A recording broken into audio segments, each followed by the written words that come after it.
Assalamu alaikum, guys. The topic we are going to discuss today is resonance. So, let's see कि resonance होती क्या है. To understand resonance, you should know कि chemical bonding जो होती है वो दो तरह की होती है. Localized chemical bond, ये chemical bonding.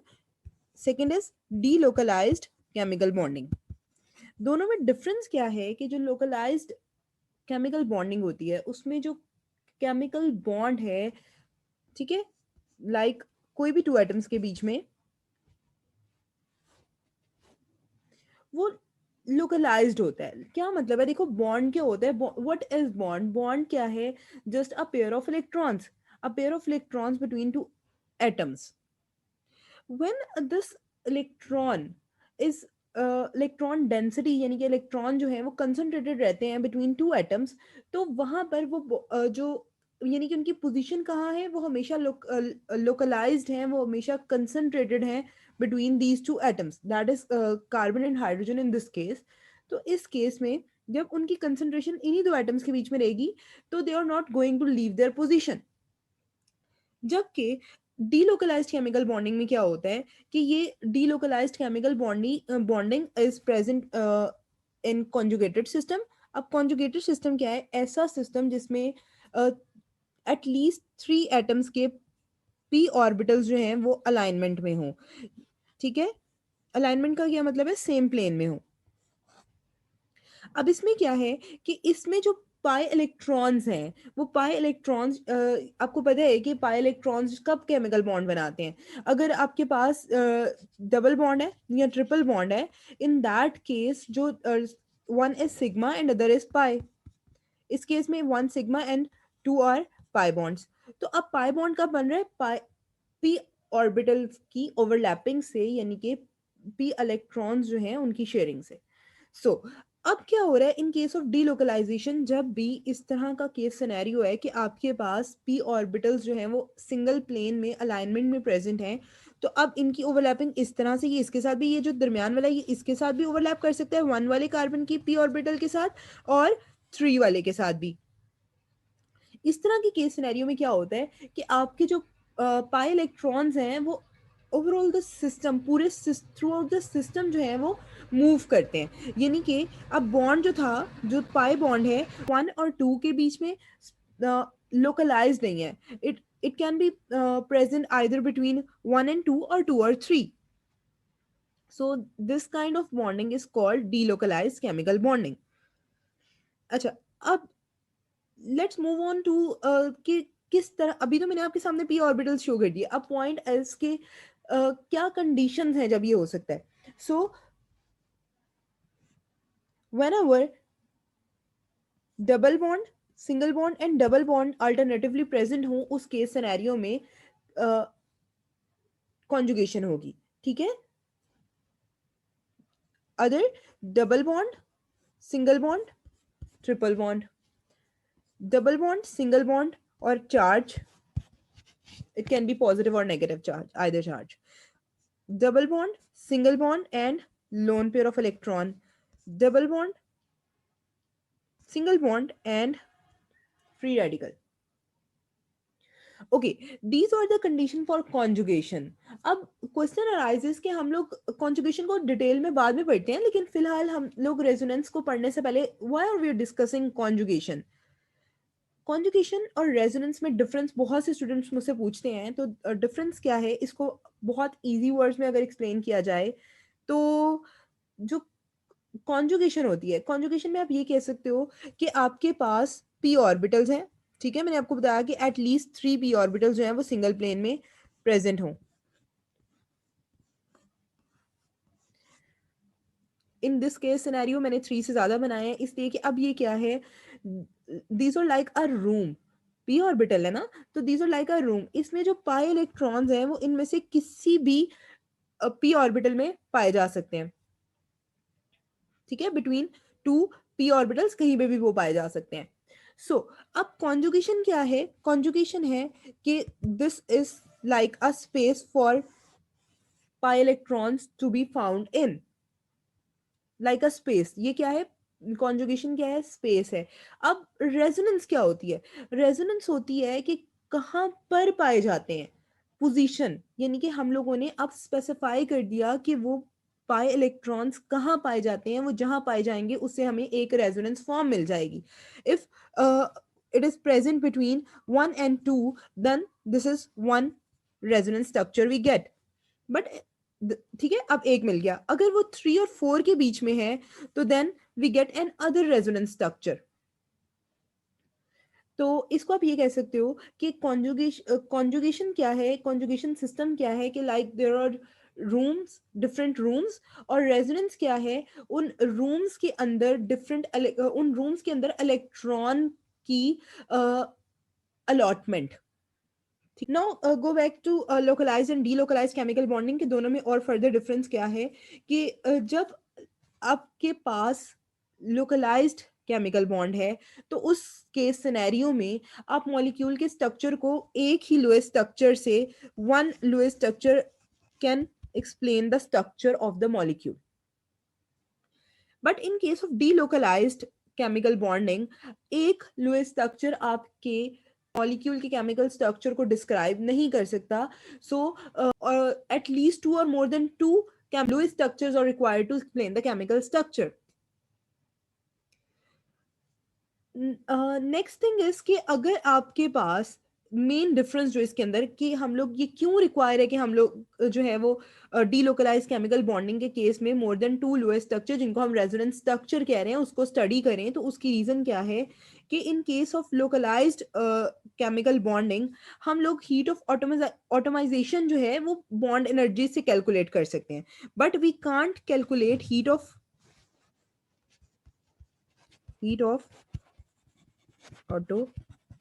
automation can be calculated from bond energies in case of localized, but it can't be calculated from bond energies in case of delocalized bonding.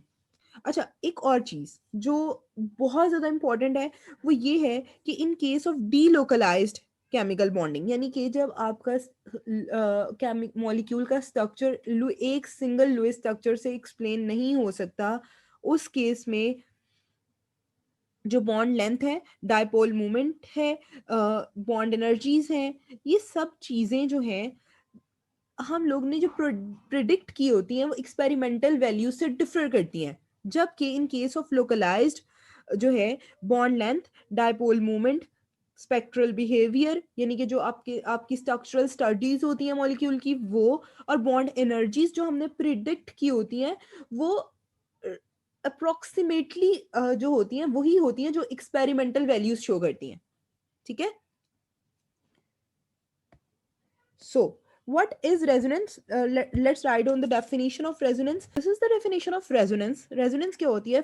The phenomena in which two or more Lewis structure can be written for a compound which have identical position of atoms is called resonance. So यहाँ आपको एक important चीज definition से पता चल गई कि जब आप रेजोनेंस स्ट्रक्चर ड्रॉ करोगे, यानी कि जो डिफरेंट लुईस स्ट्रक्चर आप ड्रॉ कर रहे हो फॉर अ मॉलिक्यूल, उन सब के अंदर एटम की पोजीशन चेंज नहीं होनी चाहिए।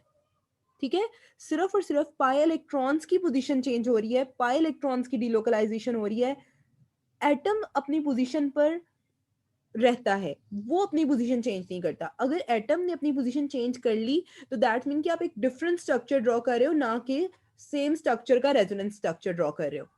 ठीक है, अच्छा, अब यहीं पे जो मैंने बात की इसी से आपको एक और डेफिनेशन मिल जाती है कि रेजोनेंस क्या होती है। Delocalisation of pi electron is called resonance. Now that you know कि what is the definition of resonance, तो उसमें आपको पता चला कि रेजोनेंस क्या है, कि रेजोनेंस में आप डिफरेंट लुईस स्ट्रक्चर ड्रॉ करते हो। ये जो आप डिफरेंट लुईस स्ट्रक्चर ड्रॉ कर रहे हो फॉर अ मॉलिक्यूल, इनको कहते हैं कंट्रीब्यूटिंग स्ट्रक्चर्स या फिर canonical forms. Okay, now let's take an example. जिस तरह आपको पता है कि बेंजीन के अंदर रेजोनेंस होती है, you guys have already studied it in FSc. ठीक है, रेजोनेंस कंट्रीब्यूटिंग स्ट्रक्चर्स भी आप कह सकते हो, यहाँ पे सिंपल कंट्रीब्यूटिंग स्ट्रक्चर्स या canonical forms of benzene. Okay, now that the thing that you should no is कि जो रेजोनेंस है वो इन सब का कम्बिनेशन होता है, ना कि वो इनके बीच में फ्लक्चुएट करता है। दैट्स मीन कि रेजोनेंस जो है वो ये नहीं कि कभी वो ये वाला स्ट्रक्चर है, कभी इस फॉर्म में एग्जिस्ट कर रहा है, कभी इस फॉर्म में, कभी इस फॉर्म में, कभी इस फॉर्म में, ऐसा नहीं होता। Structures do not exist in real. Actually में जो स्ट्रक्चर है बेंजीन का, वो इनके बीच में कहीं लाई करता है। इनका कॉम्बिनेशन है, इनकी कंट्रीब्यूटिंग स्ट्रक्चर्स है ना ये, तो दैट्स मीन कि ये किसी चीज में कंट्रीब्यूट कर रहे हैं। तो जो एक्चुअल स्ट्रक्चर है ये उसके बीच में कंट्रीब्यूशन करते हैं। So these are the contributing structures of benzene, या इनको आप कह सकते हो resonance contributing structure of benzene. The thing you should know now is that कि जो आपका एक्चुअल स्ट्रक्चर ऑफ बेंजीन है, ठीक है, जो रियल स्ट्रक्चर है बेंजीन का, वो ऐसा नहीं है कि कभी वो इस फॉर्म में एग्जिस्ट कर रहा है, कभी इस फॉर्म में एग्जिस्ट कर रहा है, कभी इस फॉर्म में और कभी इस फॉर्म में। ठीक है, इट्स नॉट लाइक जो है वो ऑसिलेट कर रहा है बिटवीन दीज फाइव स्ट्रक्चर्स। ऐसा नहीं है। होता क्या है कि जो एक्चुअल स्ट्रक्चर ऑफ बेंजीन है उसमें वो इन सब पांच कंट्रीब्यूटिंग स्ट्रक्चर के कंट्रीब्यूशन से बना है। ठीक है। ओके, नाउ क्वेश्चन अराइज कि क्या कंट्रीब्यूशन इक्वली है, क्या ये सारे एक जितना कंट्रीब्यूट करते हैं एक्चुअल स्ट्रक्चर बनाने में? तो आंसर इज नो। ये सारे के सारे इक्वल कंट्रीब्यूशन नहीं कर रहे हैं रेजोनेंस स्ट्रक्चर बनाने में। एक्चुअल अच्छा, अब एक्चुअल स्ट्रक्चर को हम क्या कहते हैं? Resonance hybrid. These are the जो हम लोग थ्योरेटिकल स्ट्रक्चर्स ड्रॉ कर रहे हैं, वो क्या कहलाते? These are the theoretical structure, क्योंकि मैंने आपको कहा कि these are not the actual structures.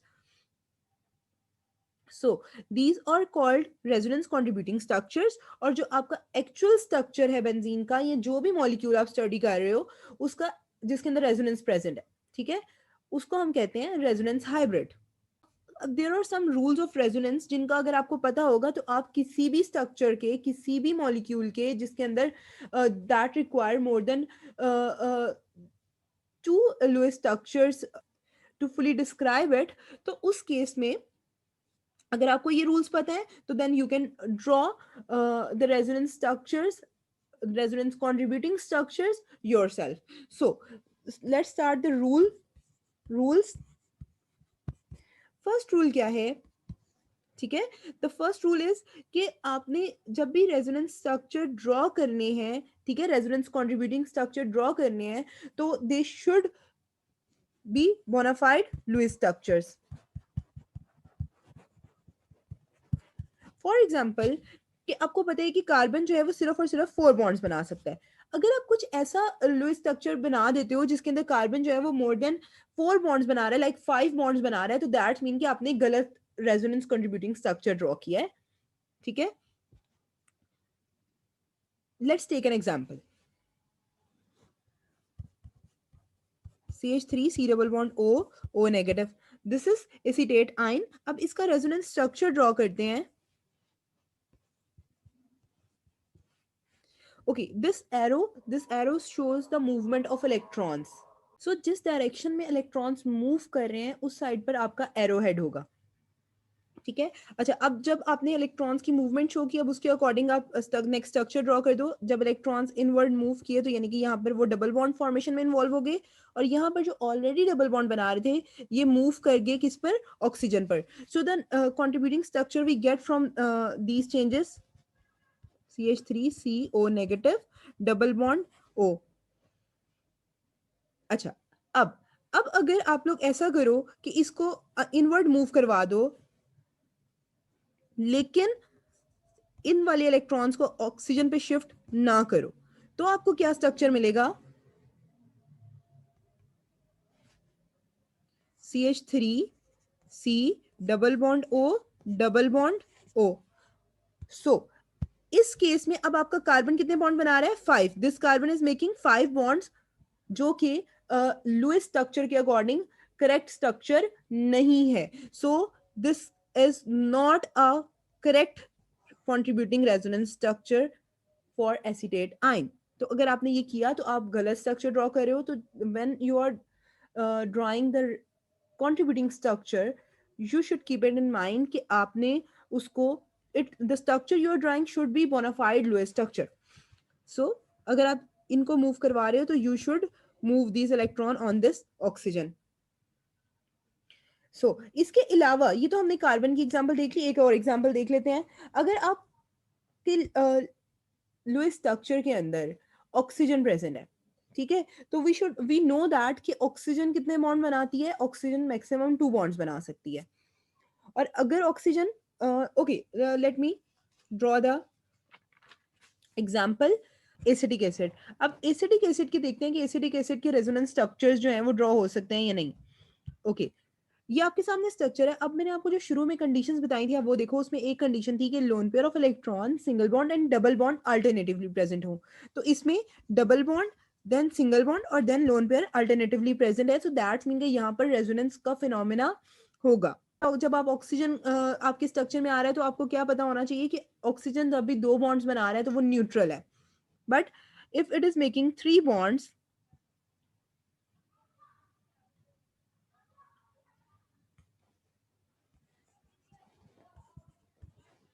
ठीक है, CH3CO negative, double bond OH, तो इसके ऊपर पॉजिटिव चार्ज आएगा। और when oxygen is making only 1 bond, like in this case, तो उसके ऊपर नेगेटिव चार्ज आएगा। इन चीजों को आपने जहन में रखना है। अच्छा, अब अगर यहाँ पर आप क्या करते कि रेदर देन आप इस ऑक्सीजन के ऊपर जो लोन पेयर ऑफ इलेक्ट्रॉन्स हैं उसको कार्बन की साइड पर मूव करवाने की बजाय हाइड्रोजन की साइड पर मूव करवा देते, तो आपके पास स्ट्रक्चर आता है CH3C double bond O double bond H और ऑक्सीजन के ऊपर पॉजिटिव। अब आप खुद सोचो कि क्या ये एक करेक्ट लुईस स्ट्रक्चर है, क्या ये करेक्ट कंट्रीब्यूटिंग स्ट्रक्चर है एसिटिक एसिड का? तो अगर आपका आंसर नो है तो यस यू आर राइट। उसकी रीजन क्या है? उसकी रीजन ये है कि यहाँ पर हाइड्रोजन जो है वो 2 बॉन्ड बना रहा है। That is not possible. Hydrogen जो है वो मैक्सिमम 1 बॉन्ड बनाते हैं। सो अब आपको पता चल गया कि आपने जब भी ड्रॉ करने कंट्रीब्यूटिंग स्ट्रक्चर या रेजोनेंस स्ट्रक्चर, तो आपने स्ट्रक्चर जब ड्रॉ करना है तो it should be bona fide Lewis structure. अच्छा, अब next move on to the second point, second rule. और वो रूल मैंने आपको एक दफा पहले भी बता दिया, लेकिन अब उसको एग्जांपल के साथ देख लेते हैं कि जब भी आपने रेजोनेंस स्ट्रक्चर ड्रॉ करना है, ठीक है, तो आपने एटम की पोजीशन चेंज नहीं करनी।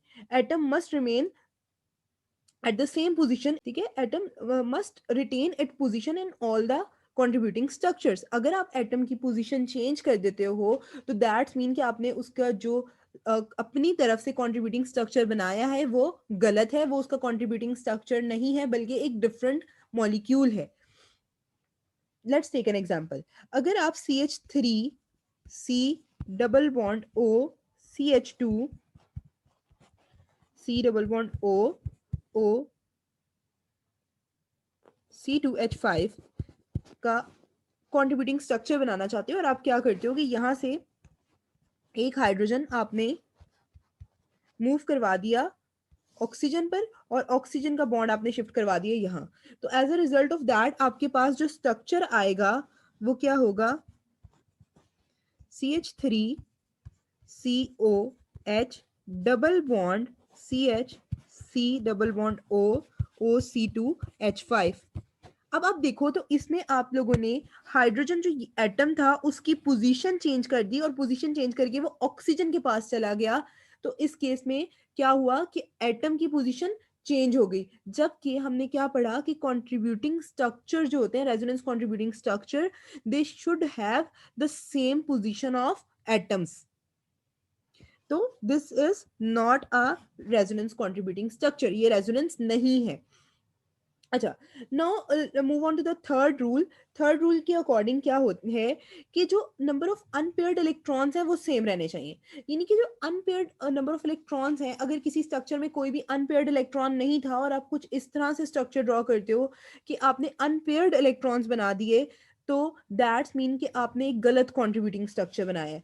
ठीक है, सो थर्ड रूल क्या है कि all of the resonance contributing structure, ठीक है, ये सिंपल कह लो कि all the resonance structure must have same number of unpaired electron। और अगर आप ऐसा नहीं करते तो उस केस में आपने जो कंट्रीब्यूटिंग स्ट्रक्चर बनाया है वो गलत बनाया है। यही हम स्टडी कर रहे हैं ना, कि आपको वो रूल्स पता हो कि जब आप at the end contributing structure बना रहे हो किसी भी मॉलिक्यूल के, वो सारे करेक्ट बनाओ। अच्छा, अब इसकी एग्जांपल देख लेते हैं टू अंडरस्टैंड इट कंप्लीटली। आप एग्जांपल फॉलो करो। अगर आपके पास है CH2 double bond CH single bond CH double bond CH2, ठीक है, double bond single bond double bond alternatively present है, दैट्स मीन कि स्ट्रक्चर के अंदर रेजोनेंस होगी। अब अगर आप इसके रेजोनेंस ड्रॉ करते हो कुछ इस तरह से, एक बॉन्ड जो है वो 2 इलेक्ट्रॉन्स की शेयरिंग से बनता है, ठीक है। सो अगर एक इलेक्ट्रॉन आप यहाँ शिफ्ट कर दो और एक इलेक्ट्रॉन आप, okay, keep it in mind कि जब आप सिंगल सिंगल इलेक्ट्रॉन शिफ्ट कर रहे हो तो यहाँ पर एरो हेड कुछ इस तरह का बनेगा, लाइक दिस, और एक आपने यहाँ कर दिया। इसी तरह दूसरा जो डबल बॉन्ड है उसका आपने एक यहाँ शिफ्ट कर दिया और एक आपने इसके ऊपर शिफ्ट कर दिया, और as a result of that आप जो स्ट्रक्चर ड्रॉ कर रहे हो उसमें क्या हुआ कि यहाँ पर आप देखो एक इलेक्ट्रॉन ये लेकर आ रहा है, एक ये लेकर आ रहा है, तो इसके बीच में आ गया डबल बॉन्ड,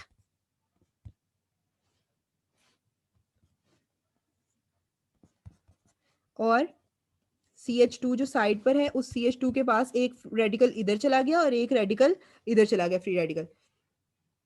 अगर आप इस तरह का स्ट्रक्चर बनाते हो, अब रेजोनेंस स्ट्रक्चर, ठीक है, तो this is also not resonance. क्यों? क्योंकि unpaired electrons remain should remain same. इस केस में आप देखो तो there is no unpaired electron. इस केस में कितने अनपेयर्ड इलेक्ट्रॉन आपने बना दिए?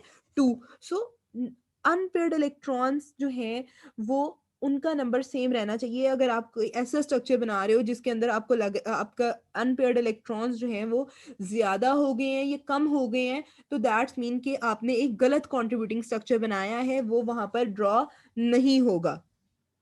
Okay, now let's move on to the fourth rule. Fourth rule क्या है कि डीलोकलाइजेशन ऑफ इलेक्ट्रॉन, ठीक है, रेजोनेंस क्या थी? Delocalization of electrons. Delocalization of electrons, अच्छा एक चीज, डीलोकलाइजेशन हो रही है तो कहाँ हो रही है? बिटवीन, ये देखो जिस तरह इलेक्ट्रॉन्स जो थे उनको हम लोग डीलोकलाइज कर रहे हैं, तो कहाँ डीलोकलाइज कर रहे हैं? रिमेंबर कि मैंने कहा था कि इलेक्ट्रॉन्स को हम की अलॉटमेंट कर रहे हैं कहाँ पर? पी ऑर्बिटल्स में। तो delocalization of electrons between p orbitals is only possible when all the p orbitals are in same plane. Delocalization हो रही है कहाँ पर? Between p orbitals. अब p orbitals कहाँ पे हैं? p orbitals बेसिकली एटम्स के ऊपर प्रेजेंट है ना, जैसे अब ये कार्बन के एटम थे, मैंने ये सिंपल सा एक ड्रॉ किया था स्ट्रक्चर, तो ये p orbitals जो थे वो एटम्स के ऊपर थे। तो जो डीलोकलाइजेशन ऑफ इलेक्ट्रॉन्स है, that is only possible between p orbital that are in same plane. अगर आप प्लेन एटम का कह लो या p ऑर्बिटल का कह लो, वो डिफरेंट प्लेन में लाई करता है, तो आपकी जो डीलोकलाइजेशन है वो वहां पर पॉसिबल नहीं होगी, ठीक है। सो अगर लेट सपोज कि ये 3 p ऑर्बिटल्स जो हैं ये सेम प्लेन में हैं, तो इनके बिटवीन तो डीलोकलाइजेशन होगी, बट जो एक फोर्थ कार्बन है, that fourth carbon is in different plane, तो उसके p ऑर्बिटल जो है वो अब same plane, in 3 p orbital के साथ सेम प्लेन में नहीं रहा, तो वो इस डीलोकलाइजेशन ऑफ इलेक्ट्रॉन्स में इन्वॉल्व नहीं होगा। अच्छा, अब ये चीज का क्यों आपको पता होना चाहिए कि अगर आपके पास एक मॉलिक्यूल की एग्जांपल है, for example this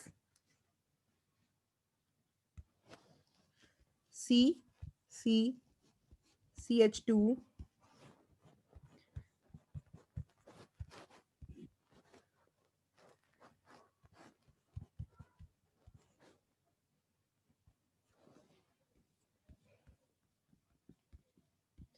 okay, now this structure is named as, okay, this molecule, अगर आप कहो कि इस, अगर आप देखते हो कि इसके बीच में देखो double bond single bond and double bond alternatively present है, तो आप कहो कि इसके अंदर तो रेजोनेंस होगी, तो मैं इसके कंट्रीब्यूटिंग स्ट्रक्चर ड्रॉ करता हूँ या करती हूँ। तो इसके कंट्रीब्यूटिंग स्ट्रक्चर आप नहीं ड्रॉ कर सकते, इसके अंदर रेजोनेंस का फिनोमेना नहीं है।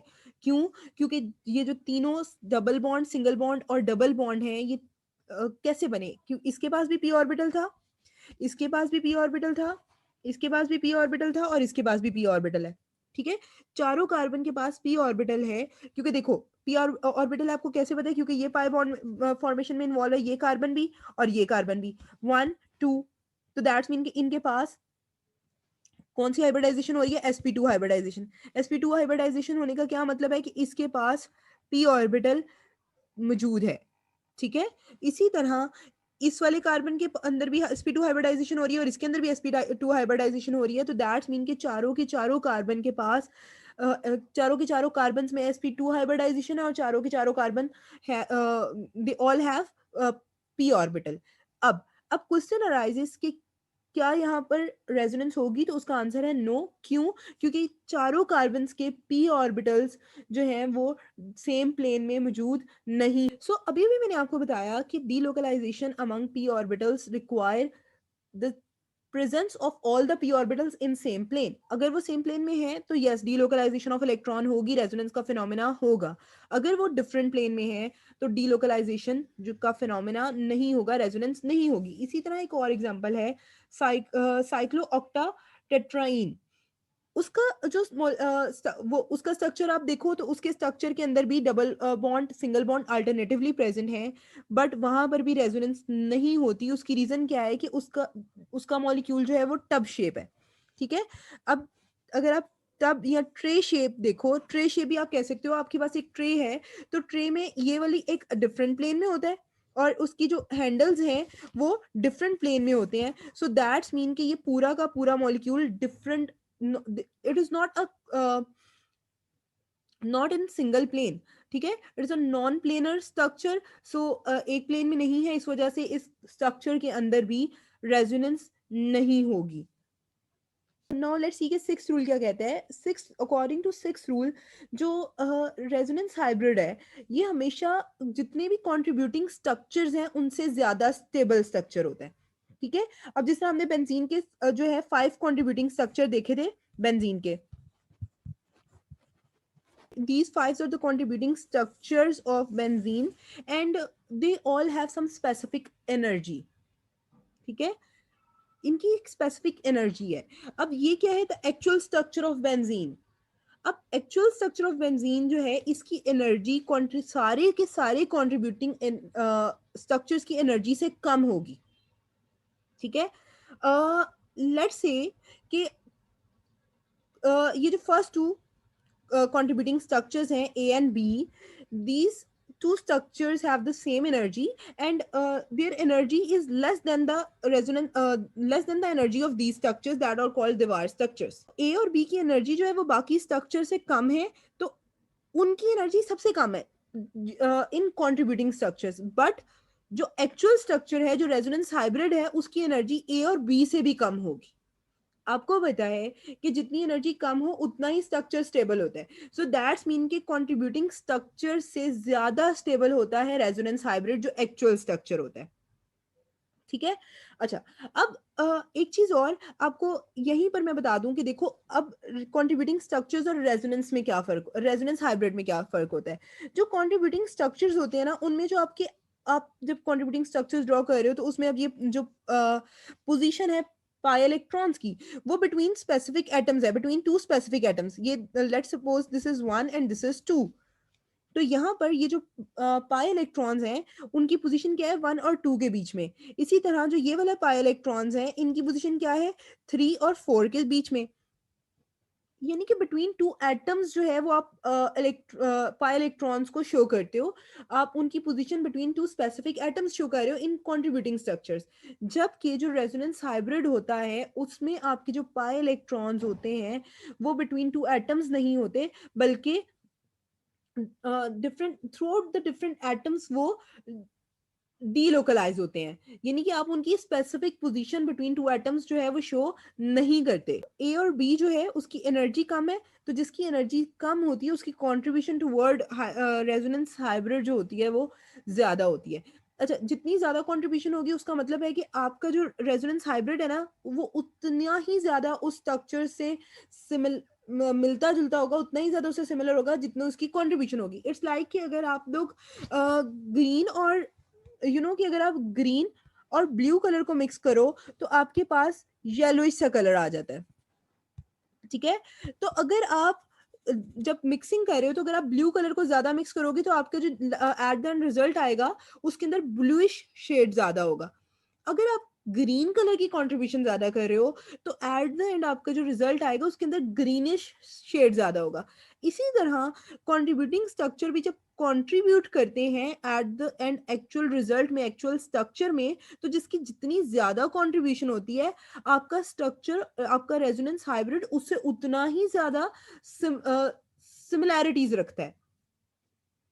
ठीक है। Okay, now let's move on to the seventh rule. Seventh rule क्या कहता है ये देखते हैं। सेवंथ रूल यही है जो मैंने अभी कहा, मैं आपको दोबारा से इसको रिपीट कर रही हूँ ताकि आप इसको एक सेवंथ पॉइंट की फॉर्म में लिख सको कि सारे के सारे कंट्रीब्यूटिंग स्ट्रक्चर्स इक्वली कंट्रीब्यूट नहीं करते। जितने भी कैनोनिकल फॉर्म्स हैं, they do not contribute equally.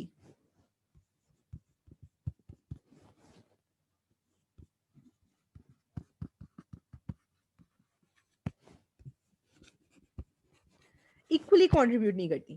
ठीक है।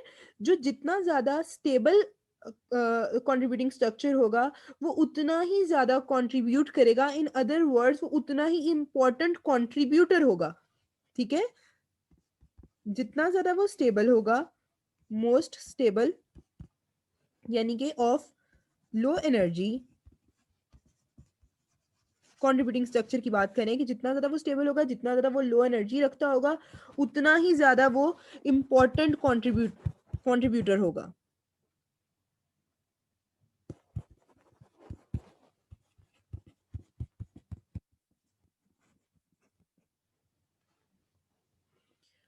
ठीक है। ओके, नाउ अब ये देख लेते हैं कि हमें कैसे पता चलेगा कि कितनी किस कैनोनिकल फॉर्म की कंट्रीब्यूशन कितनी है, कौन सा यानी कि मेजर कंट्रीब्यूटर होगा, कौन सा माइनर कंट्रीब्यूटर होगा, कौन सा निग्लिजिबल कंट्रीब्यूटर होगा। उसके लिए आपको दो कुछ चीजें हैं, वो पता हो तो आपको पता चल जाएगा स्ट्रक्चर्स को देख के। जितने यानी कि कैनोनिकल फॉर्म्स हैं आपके सामने, कंट्रीब्यूटिंग स्ट्रक्चर्स हैं आपके सामने, आप उनको देखोगे तो आपको दिखते साथ ही पता चल जाएगा कि yes, this contributing structure is a major contributing structure and this one is not a major contributing structure. In other word, it is a minor contributing structure. Okay, again points की फॉर्म में कर लेते हैं, लेकिन इस दफा हम देख रहे हैं क्या, contribution. You can write it down as a different heading: contribution of canonical forms.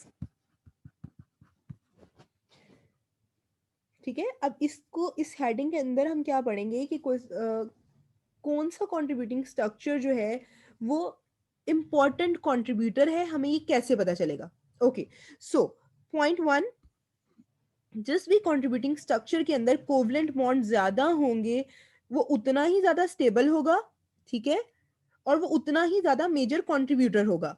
सो क्या चीज, मोर कोवलेंट बॉन्ड्स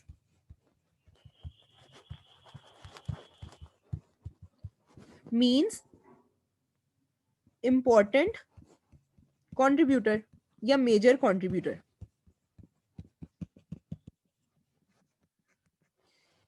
तो मैं नीचे एग्जांपल्स नीचे कंट्रीब्यूटिंग स्ट्रक्चर्स ड्रॉ करने लगी हूँ, आपने देख के बताना है कि कौन सा इंपॉर्टेंट होगा। देन एट द एंड मैं आपको इसका आंसर देती हूँ। सो 1,3-ब्यूटाडाइन के कंट्रीब्यूटिंग स्ट्रक्चर्स में ड्रॉ करने लगी हूँ। सो अगर अब आप देखो तो जो आपका पहला स्ट्रक्चर है उसके अंदर कितने ज्यादा कितने कोवलेंट बॉन्ड्स हैं। अच्छा, मैं हाइड्रोजन के साथ जो है ना उनको काउंट नहीं कर रही हूँ, मैं सिर्फ कार्बन कार्बन के बिटवीन वाले काउंट कर रही हूँ, क्योंकि हाइड्रोजन का नंबर सेम रहा तो दैट्स मीन कि हाइड्रोजन की वजह से जो कोवलेंट बॉन्ड बन रहे हैं वो सेम रहे। तो 1 2 3 4 5, फर्स्ट स्ट्रक्चर में 5 कोवलेंट बॉन्ड्स हैं। देन नेक्स्ट स्ट्रक्चर में 1 2 3 4, इसके अंदर 4 कोवलेंट बॉन्ड्स हैं और लास्ट वाले में 3 कोवलेंट बॉन्ड है। तो अब अगर आप देखो तो मैंने क्या कहा कि जितने ज्यादा कोवलेंट बॉन्ड होंगे वो उतना ही ज्यादा स्टेबल होगा और उतना ही इंपॉर्टेंट कंट्रीब्यूटर होगा। सो फर्स्ट वाले स्ट्रक्चर में जो आपका फर्स्ट स्ट्रक्चर है इसके अंदर सबसे ज्यादा कोवलेंट बॉन्ड्स हैं।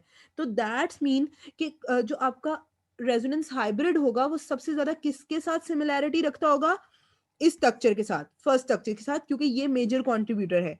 बाकी दोनों कौन से हैं? ये वाला जो है, जो फोर्थ वाला है, जिसके अंदर फोर्थ कोवलेंट बॉन्ड है, ये माइनर कंट्रीब्यूटर है। और जो लास्ट वन है दैट इज निग्लिजिबल कंट्रीब्यूटर, यानी कि उसकी कंट्रीब्यूशन इतनी ज्यादा निग्लिजिबल है कि आपका जो फाइनल रेजोनेंस स्ट्रक्चर होगा, जो आपका रेजोनेंस हाइब्रिड होगा, उसकी सिमिलैरिटी या उसकी मुशाहबत जिसे हम कहते हैं, वो इस स्ट्रक्चर से सबसे ज्यादा ना होने के बराबर होगी।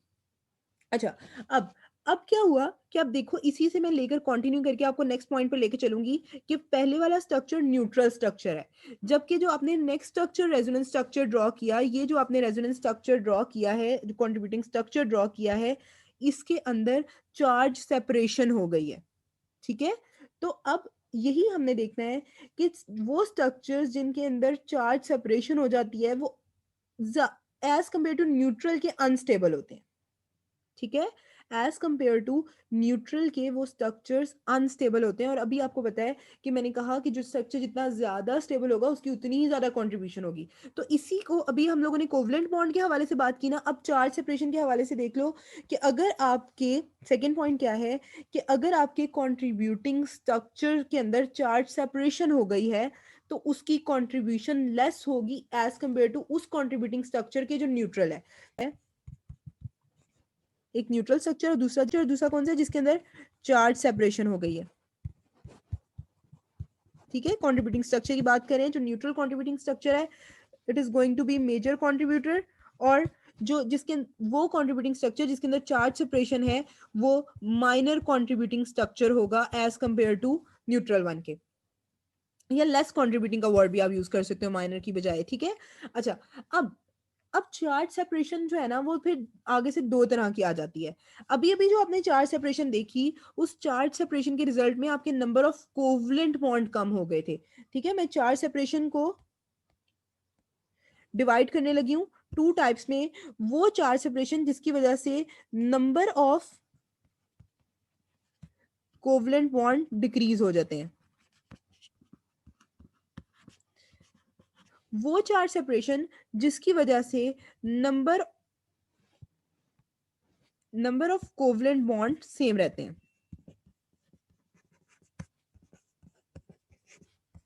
Remains same.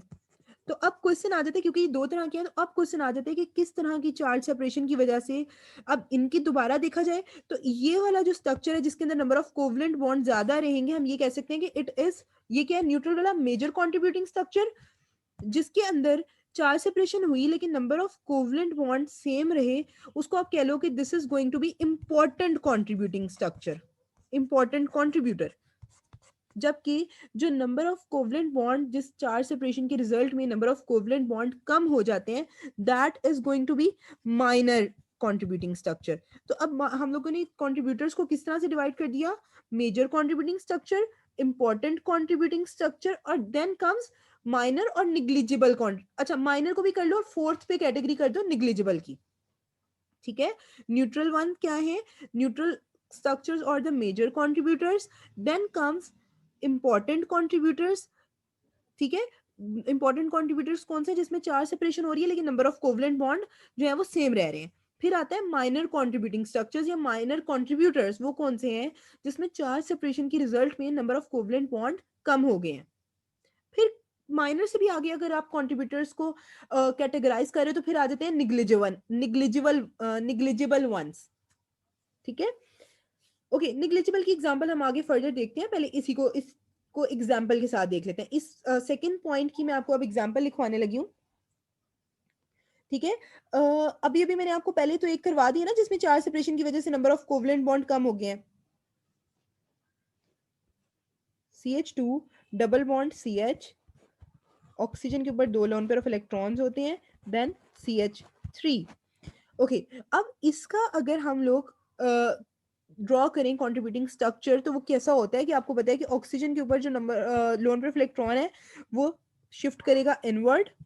ठीक है, और एज अ रिजल्ट वो पुश कर देगा इन वाले इलेक्ट्रॉन्स को ऑन दिस कार्बन। तो आपके पास जो स्ट्रक्चर बना कंट्रीब्यूटिंग स्ट्रक्चर वो होगा CH2 नेगेटिव सिंगल बॉन्ड, क्योंकि अब ये डबल बॉन्ड नहीं रहा, यही यहाँ पर जो डबल बॉन्ड के पाई इलेक्ट्रॉन्स थे वो शिफ्ट कर गए ऑन कार्बन।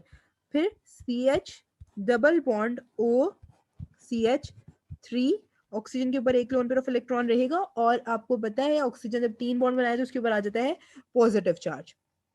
अच्छा, अब आप देखो तो कोवलेंट बॉन्ड ऊपर वाले स्ट्रक्चर में कितने हैं, 1 2 3 4, हाइड्रोजन वाले में काउंट नहीं कर रही, ठीक है, 4। अब नीचे वाले में देखो 1 2 3 4, ठीक है। चार्ज सेपरेशन हुई, लेकिन चार्ज सेपरेशन के बावजूद नंबर ऑफ कोवलेंट बॉन्ड्स जो है वो सेम रहे। तो इस केस में जो नीचे वाला स्ट्रक्चर है जिसमें चार्ज सेपरेशन हो रही है, it is still a significant important contributor, ठीक है।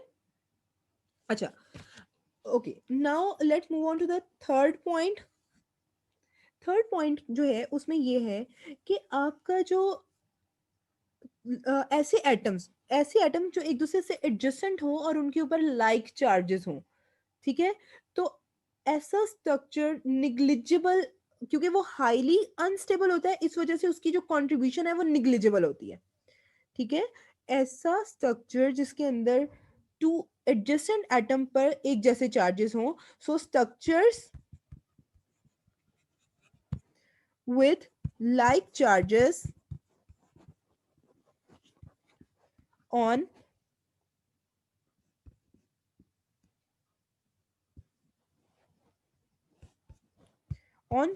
two adjacent atoms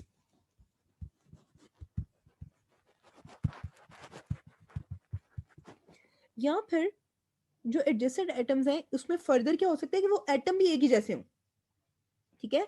अब एटम क्या हो सकता है, एटम डिफरेंट भी हो सकते हैं जैसे कार्बन हाइड्रोजन, एटम सेम भी हो सकते हैं, टू एडजेसेंट एटम सेम भी हो सकते हैं जैसे कार्बन कार्बन। तो दोनों केस सिनेरियो में, ठीक है, such kind of structures are highly unstable structure, ठीक है, हाईली अनस्टेबल होते हैं। अब क्योंकि वो हाईली अनस्टेबल है, इस वजह से मैंने आपको कहा था कि जो स्ट्रक्चर जितना ज्यादा स्टेबल होगा उसकी उतनी कंट्रीब्यूशन होगी। तो ये हाईली अनस्टेबल है तो इनकी कंट्रीब्यूशन जो होती है वो निग्लिजिबल हो जाती है। अब इसकी एग्जांपल आप देख लो, CH3 N double bond N double bond N, N के ऊपर क्या है, लोन पेयर ऑफ इलेक्ट्रॉन,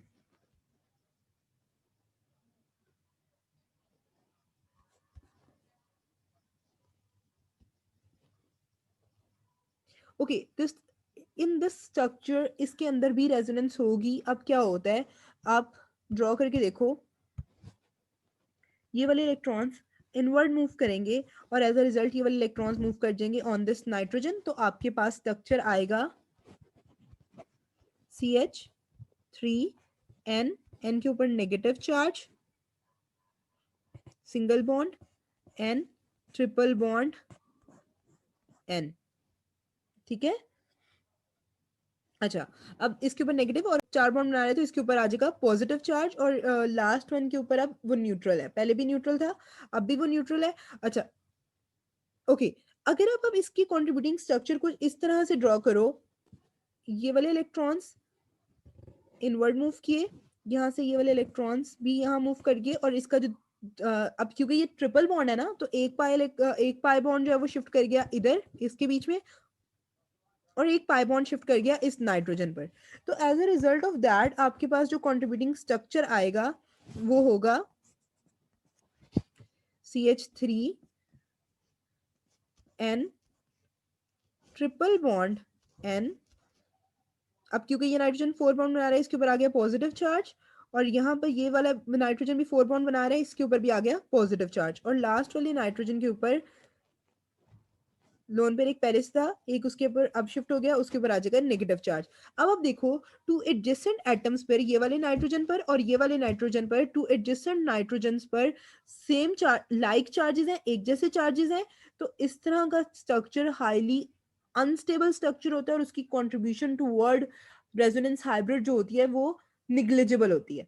तो इसकी कॉन्ट्रीब्यूशन आप क्या लिखोगे, निग्लिजिबल कॉन्ट्रीब्यूशन है इसकी, ठीक है। अच्छा, अब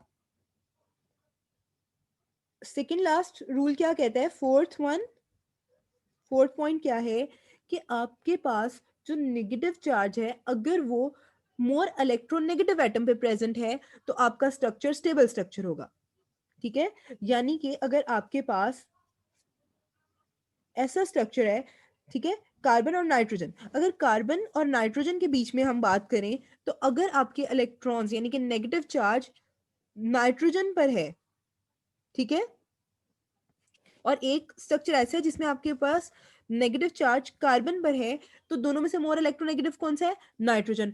if your negative charge is present on more electronegative atom, then that structure is more और important contributor as compare to कि अगर नेगेटिव चार्ज जो है वो इलेक्ट्रोपॉजिटिव एटम पे प्रेजेंट है। इसी तरह अगर आपका पॉजिटिव चार्ज, अब हम पॉजिटिव चार्ज की बात करें, अगर पॉजिटिव चार्ज इलेक्ट्रोपॉजिटिव एटम पे प्रेजेंट है तो गुड, देन आपका कॉन्ट्रीब्यूटिंग स्ट्रक्चर जो है वो मेजर कॉन्ट्रीब्यूटिंग स्ट्रक्चर होगा। लेकिन अगर आपका positive charge more electronegative atom पर प्रेजेंट है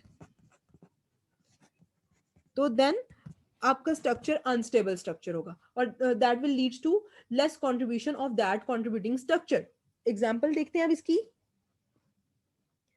CH2 double bond CH, single bond C, triple bond N। ठीक है, अब इसके अंदर इस पिंक कलर से मैं इसकी चेंजेस कर रही हूँ, इलेक्ट्रॉन्स की मूवमेंट शो करवा रही हूँ, मूव किए यहाँ पर और एज अ रिजल्ट ये इलेक्ट्रॉन मूव कर गए नाइट्रोजन पर।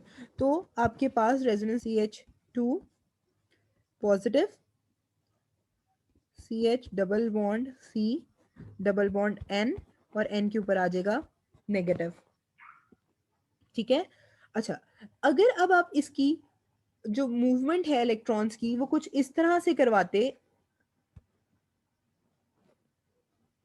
I am showing it with blue colour, कि अगर रेदर देन आप जो चेंजेस आपने पिंक में की हैं उनकी बजाय आप कुछ ये ब्लू वाली चेंजेस कर रहे होते कि ये वाले इलेक्ट्रॉन शिफ्ट कर जाते यहाँ पर, as a result of that ये इलेक्ट्रॉन शिफ्ट कर जाते यहाँ पर, तो आपके पास फिर कौन सा कॉन्ट्रीब्यूटिंग स्ट्रक्चर आता, CH2 negative, single bond CH, double bond C, double bond N और N के ऊपर पॉजिटिव, क्योंकि N के अब पास नंबर ऑफ इलेक्ट्रॉन्स कम हो गए हैं।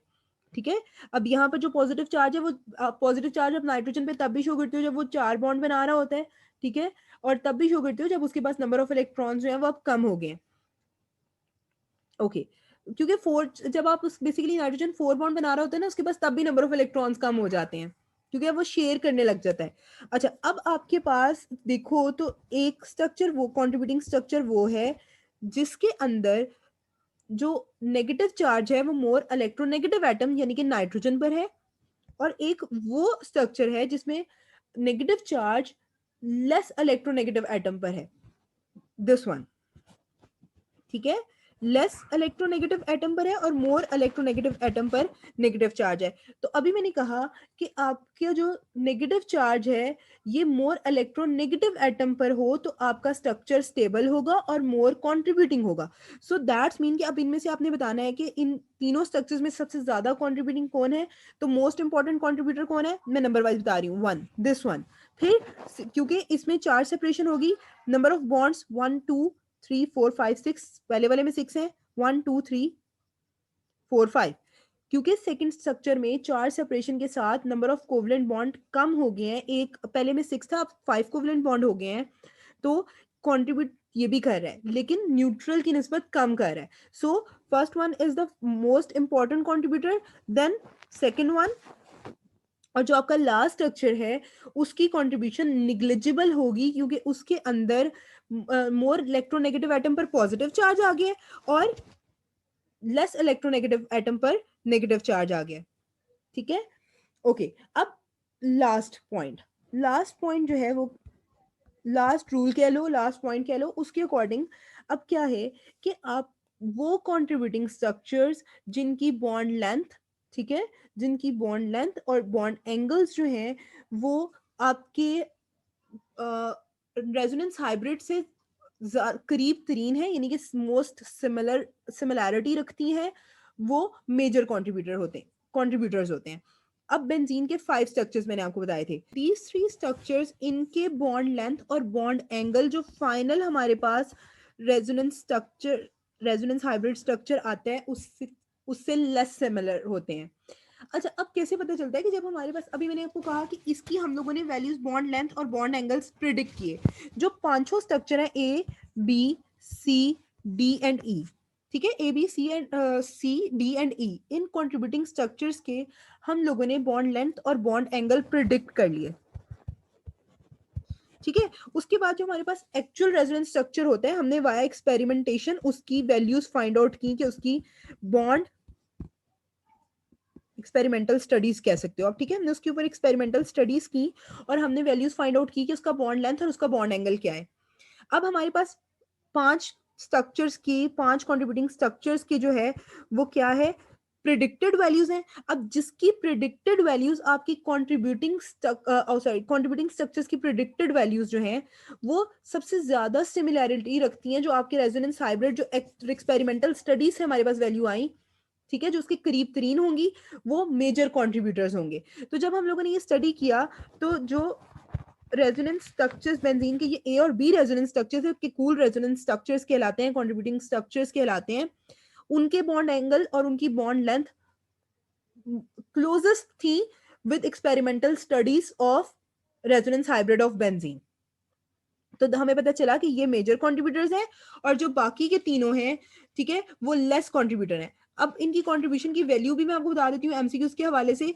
जो ऐसा भी हो सकता है कि एक से ज्यादा स्ट्रक्चर्स जो है वो इक्वल कंट्रीब्यूशन कर रहे हो, जिस तरह जो ए और बी है ना, उनकी कंट्रीब्यूशन एक्चुअल स्ट्रक्चर के अंदर रेजोनेंस हाइब्रिड में एक जितनी है। वो कितनी है, 39%, यानी कि 39% जो है वो ये कंट्रीब्यूट कर रहा है और 39% ये कंट्रीब्यूट कर रहा है, क्योंकि ये स्ट्रक्चर्स जो है इनकी एनर्जीज, इनकी स्टेबिलिटी एक जितनी है। जब इनकी स्टेबिलिटी एक जितनी है, इनके स्ट्रक्चर्स की बॉन्ड लेंथ बॉन्ड एंगल एक जितने हैं, तो इसलिए इनकी कंट्रीब्यूशन भी एक जितनी है। इसी तरह जो नीचे वाले तीनों स्ट्रक्चर है सी डी एंड ई, ठीक है, they equally contribute in resonance hybrid और उनकी कंट्रीब्यूशन कितनी है, सबकी 7.3%, 7.3% जो है वो तीनों कंट्रीब्यूट करते हैं इन रेजोनेंस हाइब्रिड स्ट्रक्चर। अच्छा, अब this was the concept of resonance, जो भी अभी तक मैंने आपको बताया, आपको मैंने बताया कि रेजोनेंस होता क्या है, कहाँ कहाँ किस तरह के स्ट्रक्चर्स में रेजोनेंस होती है। आपने रेजोनेंस स्ट्रक्चर्स यानी कि रेजोनेंस कंट्रीब्यूटिंग स्ट्रक्चर्स ड्रॉ करने हैं, तो आपने किन किन बातों को जहन में रखना है। फिर आपने जब resonance structures, resonance contributing structures, अच्छा इसको ना रेजोनेंस कंट्रीब्यूटिंग स्ट्रक्चर्स को शॉर्ट फॉर्म में बोल दो तो वो रेजोनेंस स्ट्रक्चर्स है, ठीक है। रेजोनेंस स्ट्रक्चर्स जो हैं उनकी, उनमें से कौन सा ज्यादा इंपॉर्टेंट रेजोनेंस स्ट्रक्चर है, कौन सा ज्यादा इंपॉर्टेंट नहीं है, निग्लिजिबल इंपॉर्टेंस रखता है, ये सब कुछ हमने डिस्कस किया आज की वीडियो में। इंशाल्लाह in the next video we are going to discuss कि रेजोनेंस इफेक्ट क्या होता है, जिसको in other words mesomeric effect कहते हैं। अगर आपके जहन में रेजोनेंस कॉन्सेप्ट क्लियर हो गया है तो आपको उसको समझने में इजीली वो समझ आ जाएगी, ठीक है। So in the next video इंशाल्लाह we are going to discuss कि रेजोनेंस एनर्जी क्या होती है और mesomeric effect, in other words resonance effect क्या होता है, ठीक है। आई होप सो गाइस कि आपको रेजोनेंस का कॉन्सेप्ट जो है वो समझ आ गया है। If you have any question you can ask me in the comment section. Take care guys, अल्लाह हाफिज।